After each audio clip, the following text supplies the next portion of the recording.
5 critical changes are coming to the LDS Sunday schedule, and every single member is about to feel them.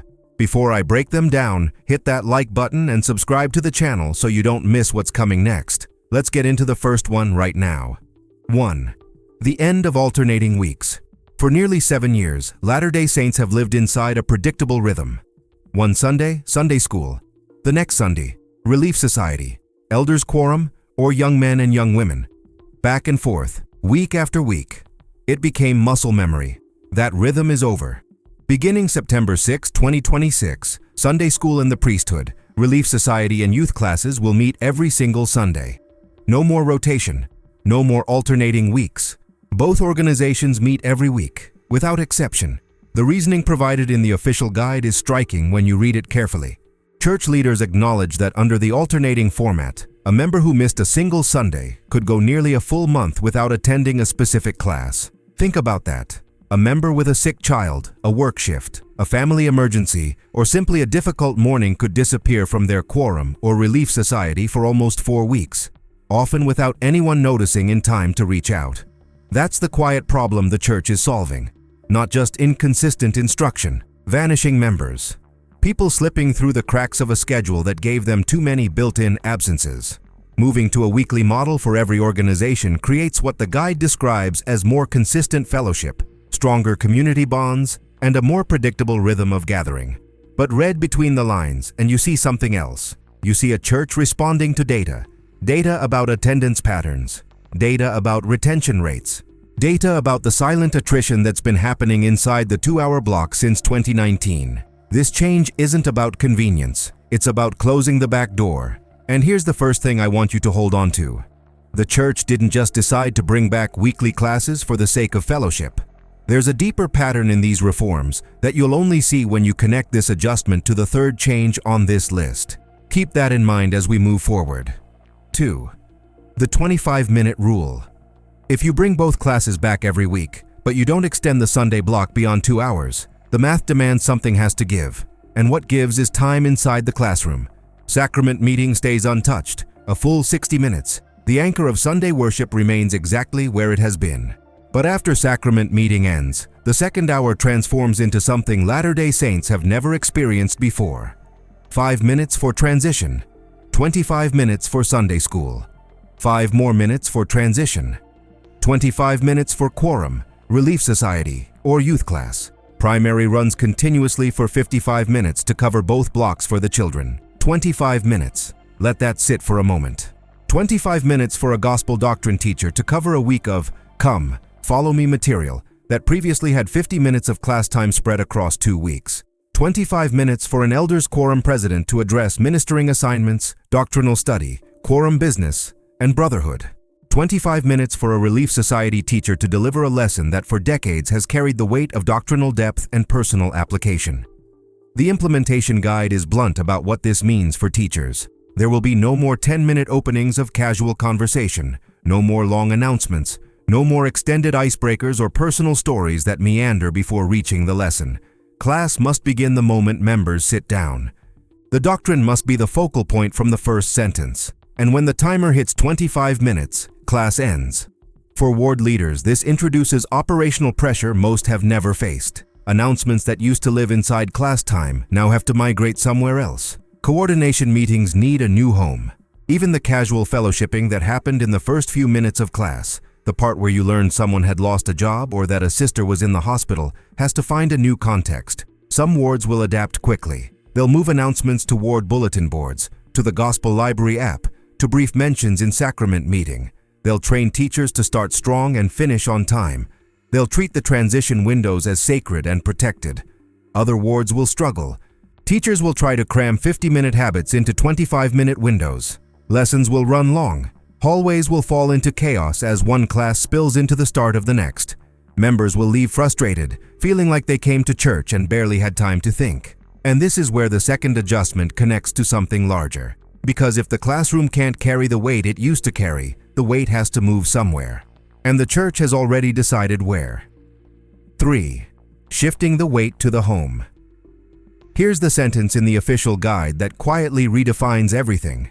Sunday school is no longer designed to carry the full weight of gospel instruction. Sunday School General President Paul V. Johnson clarified the new philosophy directly. Teachers are now responsible for covering 1 week of Come, Follow Me material in 25 minutes rather than 2 weeks of material in 50 minutes. The total instructional time inside the classroom hasn't really changed when you calculate it across a month. What's changed is the purpose of the classroom itself. The implementation guide states explicitly that the shorter classes are meant to function as a supplement, not a replacement. The primary goal of a 25-minute lesson is to quickly share insights, build testimony, and inspire members to take the real, deep study back to their own homes during the week. This is a profound philosophical shift, and most members haven't grasped it yet. For most of Latter-day Saint history, Sunday was the spiritual main course. The week was preparation, but Sunday was where the substantive teaching happened. Gospel doctrine teachers were doctrinal anchors. Relief Society and Elders Quorum lessons were where members went deep on principles they couldn't reach on their own. That model is being inverted. Under the new framework, the home becomes the spiritual main course. Sunday becomes the supplement. The 25-minute classroom moment exists to ignite curiosity, to plant a seed, to spark something members will then chase down on their own throughout the week, using Come Follow Me materials, the Gospel Library app, and personal study. This formalizes a direction the church has been moving since 2018, when President Russell M. Nelson first announced the home-centered, church-supported model. But the 2026 changes are the first time the Sunday schedule itself has been redesigned to enforce that model architecturally, not just rhetorically. Here's the uncomfortable question this raises. What happens to members who don't do that home study during the week? What happens to members whose home isn't a place where gospel learning happens, whether because they're the only member in their family, because of work demands, because of mental health struggles, or simply because they've fallen out of the habit? Under the old 50-minute model, even those members receive substantive doctrinal instruction every Sunday. They could attend church, sit in class, and walk away having genuinely learned something new about Scripture or doctrine that week. Under the new model, those members may walk away from a 25-minute lesson with only a fragment, an introduction, a question without a fully developed answer. The expectation is that they'll go home and complete the learning themselves. And for members who don't or can't, the gap between what they receive on Sunday and what they need spiritually could widen significantly. This is the central tension of the 2026 reforms. The church is betting that members will rise to meet the home-centered expectation. If that bet pays off, you'll see a generation of deeply self-directed Latter-day Saints whose gospel understanding outpaces previous generations. If it doesn't pay off, the gap between active engaged members and casually attending members could widen into something that's harder and harder to close. And there's a specific group of members the church appears to be most worried about losing in this transition. You'll see exactly who that group is in the next change. 4. A brand new youth curriculum. The fourth major change targets that group directly: the rising generation, Latter-day Saint teenagers. Along with the new schedule, Aaronic priesthood quorums and young women classes are receiving a completely updated curriculum structure. Out goes the model of static multi-year manuals that youth have been using for decades. In comes a monthly focus model centered entirely on the digital guide titled For the Strength of Youth, a guide for making choices. The structure is simple and intentional. Youth will study exactly one chapter per month from the updated guide. That monthly focus will be reinforced by the monthly For the Strength of Youth magazine, by digital resources in the Gospel Library, and by coordinated content rolling out across church social media channels. The goal stated in the guide is to create a unified monthly focus across the global church that helps teenagers navigate immediate real-world cultural pressures. Read that phrase again. Immediate real-world cultural pressures. This is the church acknowledging something it doesn't always say out loud. The cultural environment that today's Latter-day Saint teenagers grow up in is not the environment their parents grew up in.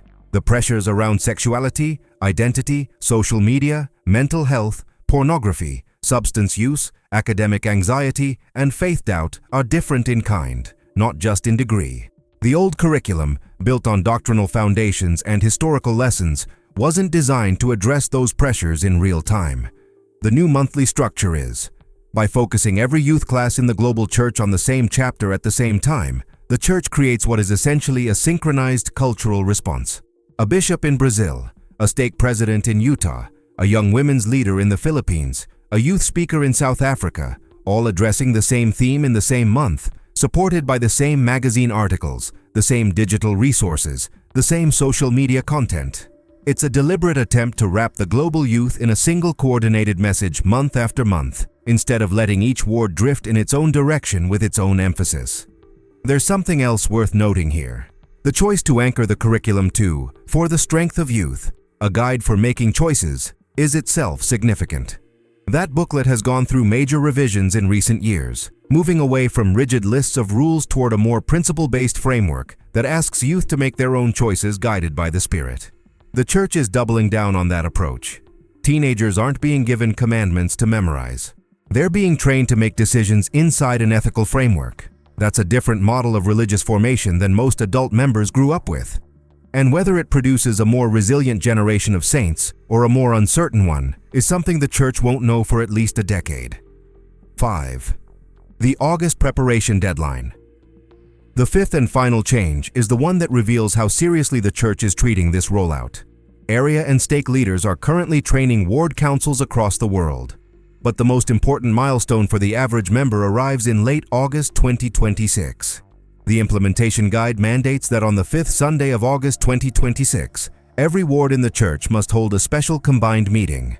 This isn't optional, it isn't a suggestion.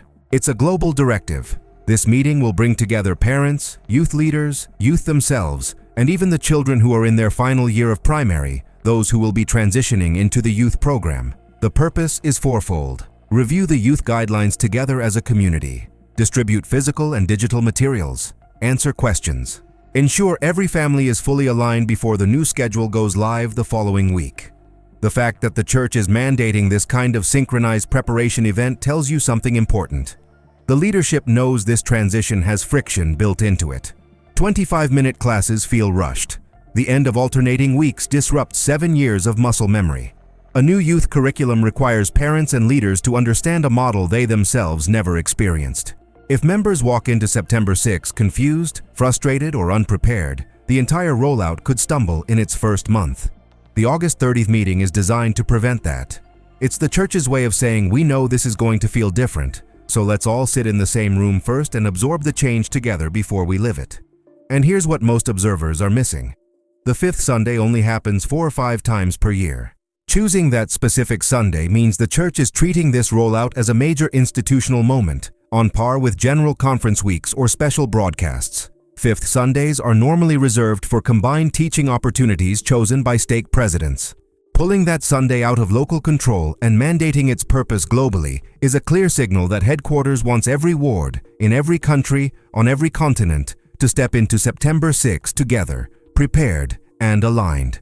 When you step back from these 5 adjustments and look at them as a single coordinated reform, a picture comes into focus. The Church is asking its members to become more self-directed disciples, less dependent on the classroom, more accountable for their own learning, more integrated with their families, more aligned with a global rhythm of monthly themes and weekly gatherings. The 2026 changes don't just adjust the schedule. They redistribute the spiritual responsibility itself, moving it off the shoulders of teachers and onto the shoulders of individual members and their homes. For wards that adapt quickly, this could be transformative. Lessons that start on time, end on time, and stay laser-focused on doctrine. Members who arrive having already studied during the week. Teachers who serve as catalysts rather than as content delivery systems. Youth who feel the entire global Church moving in step with them month after month. For wards that resist or stumble, the picture is harder. Teachers will run long, hallways will jam. Members who counted on Sunday as their spiritual main course will leave hungry. Youth whose families don't engage with the new curriculum will drift. The model only works if the home is doing its part, and the home, in many cases, is exactly where the Church has been losing ground for years. That tension is what makes these reforms genuinely consequential, not because the schedule is different, not because classes are shorter, but because the Church is making a strategic bet that members will rise to meet a higher expectation of personal discipleship. The bet is bold. The stakes are high. And the answer to whether it works won't be visible for at least a generation.